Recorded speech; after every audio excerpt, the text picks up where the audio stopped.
Good morning and welcome back. This morning, it's an early one. I haven't even had a chance to have my coffee because I'm meeting with an excavator to talk about plans for our pond. Now they've already dug the main hole for the pond, but there's so much more to be done. We've got just over 20 acres here, and that is endless possibilities.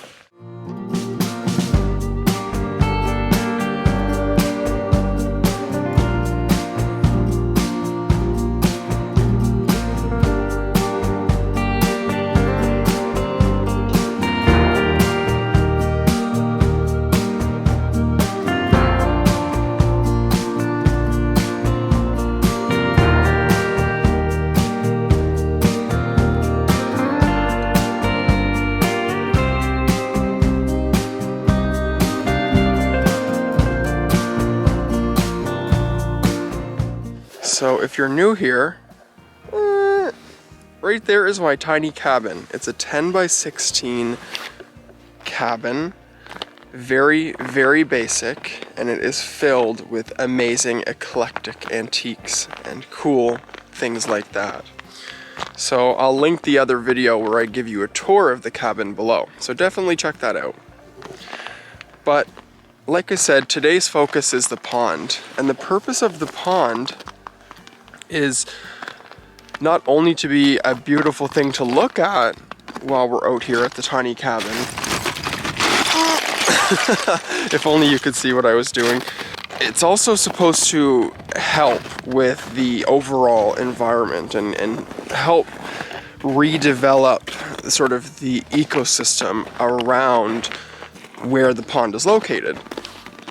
The pond is located in the middle of a large open field, which I'll show you in a minute. And the field, I really do not know why it was cleared the way it was, but it has made for very wet, heavy clay soil. It's effectively unusable in the spring and in the fall, and it's ugly. It's just a big clay field. And the previous owner did put down some seeds, some clover seeds, I think a bit of grass seed as well, but it is very slow to take, and most of it is washing away because of how wet it is. So the pond will hopefully help us redevelop the ecosystem. It will also funnel all of the water into the pond versus throughout the land. It will create a source of water for actually watering a lawn or whatever it may be in the summer when the sun is beating down on this cleared piece of land with no trees to provide shade protection. And it will be beautiful. I can't wait to fully landscape around it, and I really hope that it becomes a watering hole for some of the local wildlife. So let's take a look at where we have started with this pond hole and talk a little bit about where we're going. So our tiny cabin sits on 20.5 acres of land, and I like to say it's in beautifully rural Nova Scotia because we are truly in the middle of nowhere. And the previous owner has done some work to the property. They did excavation that was very based on them hunting the property, and I am not a hunter.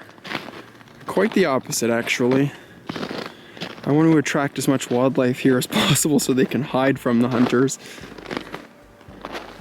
So we have basically a 4 to 5 acre field, and I wanted to make the field look a little bit better, add some dimension to the property and add something nice to look at versus a big clay field, and I thought a pond was such a good way to do that. So they've just dug the pond out yesterday, and I'm very happy with how it all turned out. It's going to be hard to capture in a video, but it's huge. The pond is 60 feet wide and 11.5 feet deep at its deepest point. So as you can see, we've got a big empty hole.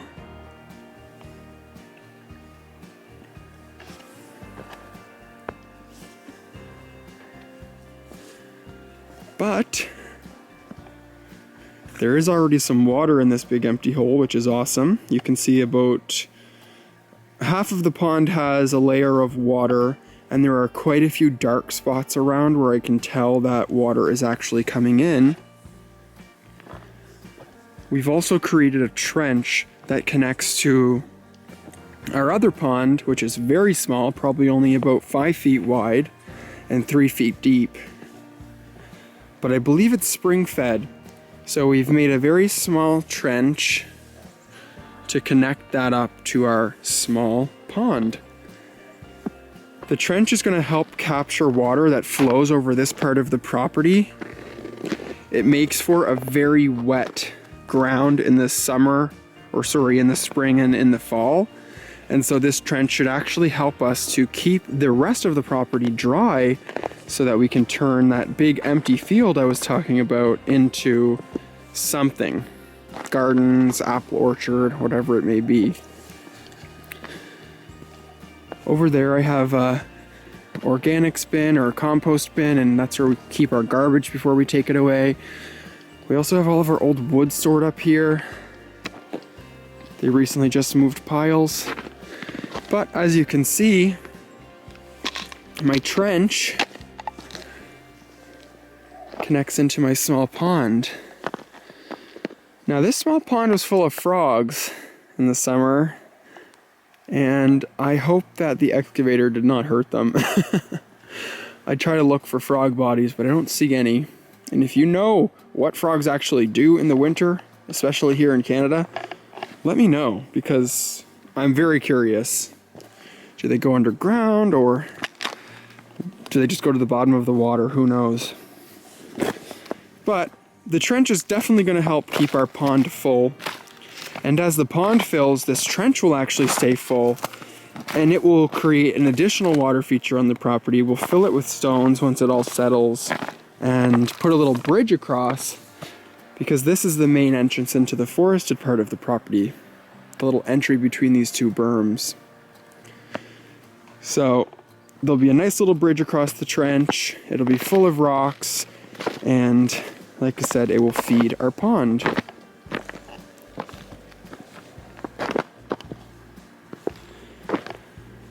So a little bit of perspective here again. We have the cabin way up there at the top of the hill. The driveway sort of runs right along there. That probably did not work. And then this is our pond and our lower field section. Approaching from this angle, you get a better idea of the slope and the berm that the pond has. So the property actually slopes downwards towards way over in that direction where that tall tree is. And therefore, they had to make a berm around the pond to make sure that it would actually hold water, and that this side of the pond was level with the far side of the pond. I love what this has actually done to the property, because it's added layers and dimension to this otherwise flat, boring field. Sorry for that shakiness, I had to jump the trench. So as I walk around the pond, I'm actually kind of going up the berm a little bit. And they left a nice big flat space so you can do something really cool with this space if you wanted. Again, as we get back here, you're going to see the pond berm edges sloping downwards.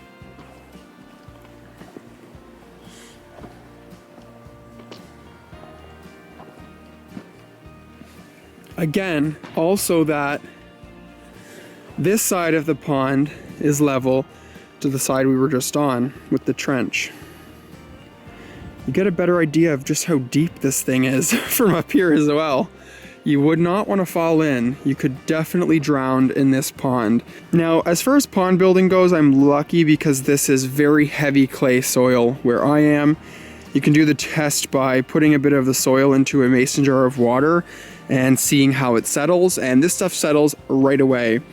In my small pond, I noticed that it was very murky, and so I added a whole bunch of gypsum to it, and it made a big difference. Now, I'm a little bit worried about the murkiness of this pond, and obviously this pond is much larger than my small pond, so I'm hoping that I'll be able to tame the murkiness. I'm going to be filling the trench with stones, probably putting stones around the side, and I'm also going to be completely seeding this top half of the berm with a tall grass that roots deeply to hold it all together nicely and to prevent the clay from breaking down in the wet seasons. Overall, I am pretty stoked about this pond. We will use this water for so many things. In the summer, this property is incredibly dry. It looks like a drought. The clay cracks all over the place, and it does not make a very conducive environment for growing anything, and that's just no fun. Plus, we had a big, ugly clay field, and I think that putting a pond is such a nice thing to look at, but it's also adding some dimensions and layer like I mentioned. So as far as what else is going on down here now that the pond is done, we're going to have a greenhouse put in right there. And as I mentioned, this is the lower part of the slope. And that part of the property has historically been very wet because of the way the water flows. But now, thanks to the pond and the trenching system, this should be reasonably dry. And I also have access to water so it can grow stuff, which is awesome. So I plan on turning this into what I consider to be the apple orchard. And it will also have some raised garden beds and all that kind of fun stuff through there. So the excavator will be back in the spring to shape the garden beds, and there'll be a cute little path that connects the greenhouse and the pond and all the garden beds. Definitely couldn't have done this without a really amazing team at the excavation company that I hired locally. And I would recommend trying to find a local company if you're working in a rural area. They know the ground so well. He was able to come in and suggest this layout immediately, completely changing my plans. I had originally planned on putting the pond down there in the flat section, and then it would have just been a hole in a piece of flat ground. And now it's this piece of art that adds the layer to the property and adds some different grade and really helps control the water as it flows around the property. So overall, I am pretty stoked.